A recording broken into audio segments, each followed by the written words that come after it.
നിന്റെ നാടകം കണ്ട് കൂവിയാ നീ ആളുകളെ തല്ലു? ഇപ്പൊ ഞാൻ വന്ന് കൂവുകയാണെന്നിരിക്കട്ടെ, നീ തല്ലു? ഇല്ലേ മോനെ. നീ കത്തിയും വീശി കുത്താൻ ചെന്നാ വക്കീൽ ഇവിടെ പരാതി തന്നിരിക്കുന്നത്.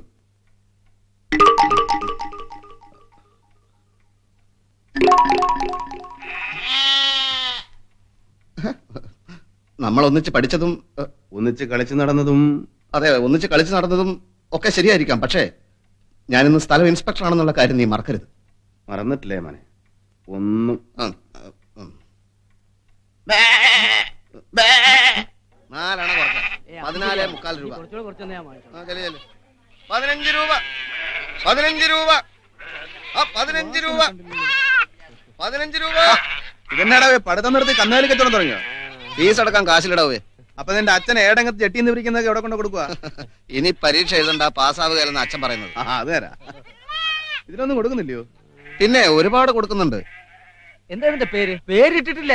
പേര് വിളിച്ച് അടുത്ത് വന്നാ വല്ലതും തിന്നാൻ കൊടുക്കണ്ടേ? അയ്യോ അയ്യോ, കരി കരി. എന്ത് കരി? അയ്യോ, ഇത് നമ്മുടെ നാരായണ ചേച്ചിയുടെ ആടല്ലേ ചിന്നു. കരി അടിച്ച് നാണമില്ലല്ലോടാ. ആ പാവം നാരായണ ചേച്ചിയുടെ ആടിനെ അടിച്ചു മാറ്റി കരി അടിച്ച് ചന്തയെ കൊണ്ടു വെക്കാം. അയ്യേ അയ്യേ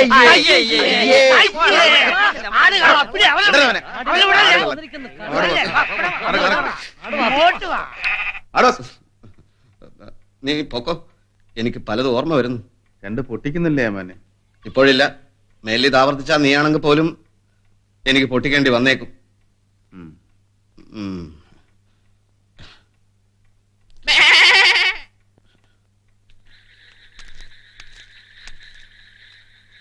ശൗരി, ഏമാനം ഉറങ്ങാണ്. എന്താ ഇത്ര പെട്ടെന്ന് ഉറങ്ങാൻ?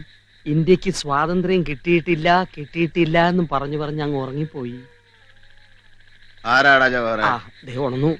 സ്വാതന്ത്ര്യം മുണ്ടു കൊടുത്ത് ജുബ്ബായി വിട്ട് ടോർച്ചുമായിട്ട് വന്നിരിക്കുക. ഇനിയെങ്കിലും ഒന്ന് എഴുന്നേറ്റിരുന്നു കൂടെ ജ്യേഷ്ഠ?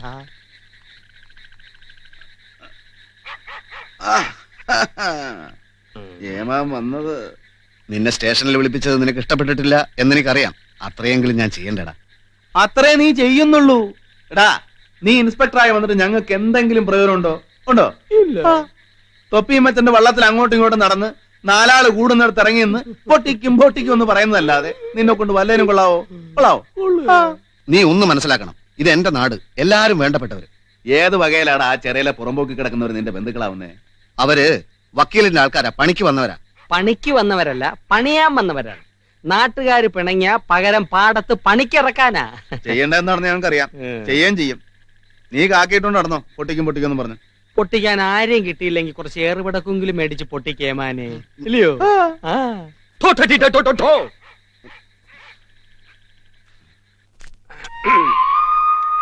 നാരായണ ചേട്ടത്തെ, പഞ്ചായത്ത് തെരഞ്ഞെടുപ്പ് വരുന്നുണ്ട്. തെരഞ്ഞെടുപ്പൊന്ന് കഴിഞ്ഞിട്ട് വേണം എനിക്ക് എന്റെ ചായക്കടയൊക്കെ ഒന്ന് പുതുക്കി പണിയാൻ. ചായക്കട ഇരിക്കുന്ന പുറമ്പോക്ക് സ്ഥലം പഞ്ചായത്തിൽ നിന്ന് വലിച്ചു തരുന്നവർക്ക് വോട്ട് കൊടുക്കും. പഞ്ചായത്ത് ചായക്കടയിലോട്ടാക്കാൻ വല്ല വഴിയുണ്ടോന്നാ ഞാൻ ആലോചിക്കുന്നത്. എന്തിനിങ്ങോട്ടാക്കുന്നത്? ഇപ്പൊ തന്നെ പഞ്ചായത്ത് ഒരു ചായക്കടയാണല്ലോ, അല്ലേ? കുറുപ്പിയേട്ടൻ ഇലക്ഷൻ ഒന്നൂടെ. ആവശ്യമില്ലാത്ത കാര്യത്തിന് എന്തിനാടാ ചിരിക്കുന്നേ? വെറുതെ വോട്ട് ചോദിച്ചു നടക്കണ്ടല്ലോ. എല്ലാരും ഇങ്ങോട്ട് തന്നെ വരികയല്ലേ? നാരായണ ചേട്ടത്തിന്റെ ചായടി നടക്കും, കുറുപ്പിയേട്ടന്റെ വോട്ട് പിടുത്തോ നടക്കും. ഈ രാജ്യത്ത് ഏറ്റവും സുഖമുള്ള ഏർപ്പാടാ തെരഞ്ഞെടുപ്പ്. ജയിച്ചാലും കസ്, തോറ്റാലും കസ്. ജവഹറെ, ഞാൻ കൂടി നിന്നാലോ? ഓ, നീ അങ്ങോട്ട് ഇറങ്ങിയില്ലേ? വെയിലിറക്കുമ്പോ കയറി അകത്തിരി. സ്ഥാനാർത്ഥിയെ ഞങ്ങൾ നിശ്ചയിച്ചു കഴിഞ്ഞു.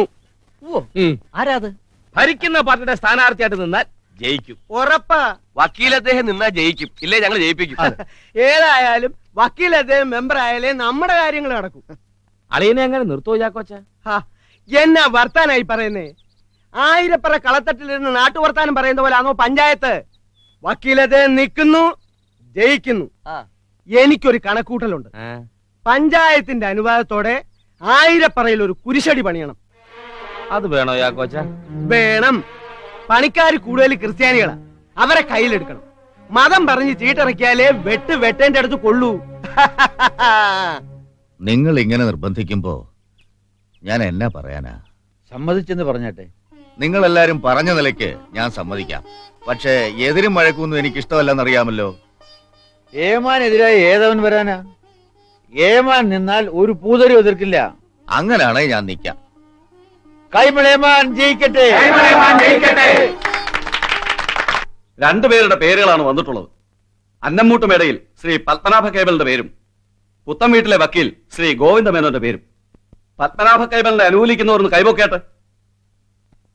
ആ, ഇനിയിപ്പോ വക്കീൽ മേനോൻ സാറിന്റെ പേര് പരിഗണിച്ചിട്ട് കാര്യമില്ലല്ലോ. നമ്മുടെ കക്ഷി സ്ഥാനാർത്ഥിയായി അന്നമ്മൂട്ടുമേടയിൽ ശ്രീ പത്മനാഭ കേബലിനെ നിർത്തുന്നു. ചിഹ്നം നിറവറ. തോൽക്കുന്നോ ജയിക്കുന്നോ എന്നുള്ളതല്ല പ്രശ്നം. നമ്മുടെ സംഘം വളരണമെങ്കിൽ ശൗരി തന്നെ സ്ഥാനാർത്ഥിയായി നിൽക്കണം. എന്നെ കൊണ്ട് പറ്റുമല്ലോ. ശൗരി നിൽക്കണമെന്ന് ഞാൻ പറയുമ്പോൾ പാർട്ടി നേതൃത്വമാണ് ശൗരിയെ നിർത്തുന്നതെന്ന് മനസ്സിലാക്കുക. തെക്കൻ മേഖലയിലെ പഞ്ചായത്ത് തെരഞ്ഞെടുപ്പുകളുടെ ഉത്തരവാദിത്തമാണ് എന്നെ ഏൽപ്പിച്ചിരിക്കുന്നത്. എനിക്കുടനെ അങ്ങോട്ട് പോകണം. പാർട്ടി ഓഫീസിൽ നിന്ന് നിങ്ങളെ ബന്ധപ്പെടും. നെൽക്കെതിരായിരിക്കും നമ്മുടെ ചിഹ്നം. കുറെ പോസ്റ്ററുകളും അത്യാവശ്യം പണവും എത്തിക്കാനുള്ള ഏർപ്പാട് പാർട്ടി ഓഫീസിൽ നിന്ന് ഞാൻ ചെയ്യിച്ചോളാം. ആലോചിക്കാനൊന്നുമില്ല. ശൗരി നിൽക്കുന്നു.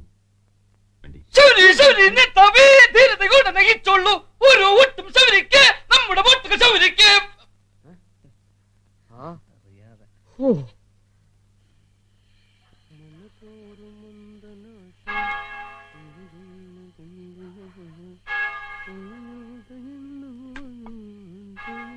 എങ്ങോട്ടാടാ? നിങ്ങളൊന്നും പോയി കിടന്ന് ഉറങ്ങുന്നുണ്ടോ? കാലം നേരം ഇല്ലേ വഴക്കിടാൻ? എന്നാത്തിനാ ഇപ്പൊ ഇവിടെ വഴക്ക്? എന്നാപ്പാ അപ്പൊ എന്നാ പറ്റി? കൈമൾ അദ്ദേഹത്തിനെതിരായിട്ട് നീ നിൽക്കാൻ പോവാണോ? കൈമൾ അദ്ദേഹത്തിനെതിരായിട്ടല്ല, ഞങ്ങളുടെ കൂട്ടത്തിൽ നിന്ന് ഒരാള് തെരഞ്ഞെടുപ്പിന് നിൽക്കണമെന്ന് തീരുമാനിച്ചു. സംഘത്തിൽ എല്ലാരും കൂടെ ചേർന്ന് എന്നെ പിടിച്ചാക്കി. എന്നാ പിടിച്ചാക്കിയവന്മാരുടെ തിണ്ണയിൽ പോയി കിടന്നുറങ്ങിയാ മതി. നിങ്ങൾക്ക് എന്നാത്തിന്റെ സൂക്കേടാ മനുഷ്യ? അകത്ത് പോടി, തൊഴിച്ചു നിന്നെ ഞാൻ. അമ്മച്ചി തൊഴിൽ വാങ്ങിക്കാതെ അകത്ത് പോയി കിടന്ന് ഉറങ്ങിയാട്ടെ. ഞങ്ങൾ ഇങ്ങനെ കുറച്ചേരം നിൽക്കാൻ പോവാ. നിന്നെ ഞാൻ ഈ മുറ്റത്ത് പോലും നിൽക്കാൻ അനുവദിക്കില്ലടാ, നന്ദി കെട്ടവനെ. ആ, എന്നാ ഞാനങ്ങ് പോയേക്കാം. പോയാട്ടെ. ആഹാ, അപ്പൊ ഞാൻ ശരിക്കും പോവാ. പോടാ, എന്നതാടാ എന്ന് മൂപ്പിക്കുന്നേ. അപ്പനാ നടക്കണ്. ഓ, ഞാനതങ്ങ് സഹിച്ചു. ഇതിൽ കൂടുതൽ എനിക്കിനി ഒന്നും വരാനില്ല. അമ്മച്ചേ, ഇനി ഇതെല്ലാം കഴിഞ്ഞിട്ട് ഞാൻ വരാം. നീ എങ്ങോട്ടാടാ? ഞങ്ങള് അവിടെ ഒരു ആഫീസ് തുറന്നിട്ടുണ്ട്, വായനശാലയില്. അമ്മച്ചിക്ക് എന്നെ കാണണമെങ്കിൽ അങ്ങോട്ട് വരാം. അപ്പനോടും കൂടാ. ഓ, പോടാ, ഇവനൊരു വലിയ ആഫീസർ. തൊഴിച്ച എല്ലാത്തിനെയും കയറി പൊടിയാത്ത്.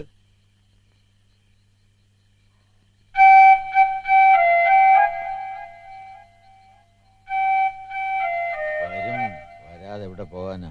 ഞെട്ടറ്റ ചോട്ടില്ലേ? ഇല്ല മോളെ, ഞാൻ മാറിയേക്കാം. അതാ മാനം. അല്ലച്ച, അന്തസ്സായിട്ട് തെരഞ്ഞെടുപ്പിന് നിൽക്കുന്നതാ മാനം. മാറുന്നത് മാനക്കേടാ. ശൗര്യോടൊക്കെ തോക്കുന്നത് തോക്കൂന്ന് ആര് പറഞ്ഞു? അല്ല മോളെ, പുത്തൻ തലമുറയ്ക്ക് നമ്മളെ ഒന്നും അത്ര കാര്യമല്ല. അവരല്ലേ എണ്ണത്തിലധികം. അതൊന്നും സാരമില്ലച്ച. ധൈര്യമായിട്ട് നിൽക്കണം. ഞാനും ഇറങ്ങി പ്രവർത്തിക്കും. വീട് തോറും കയറി ഇറങ്ങി വോട്ട് ചോദിക്കും. അച്ഛൻ എന്തായാലും പിന്മാറരുത്.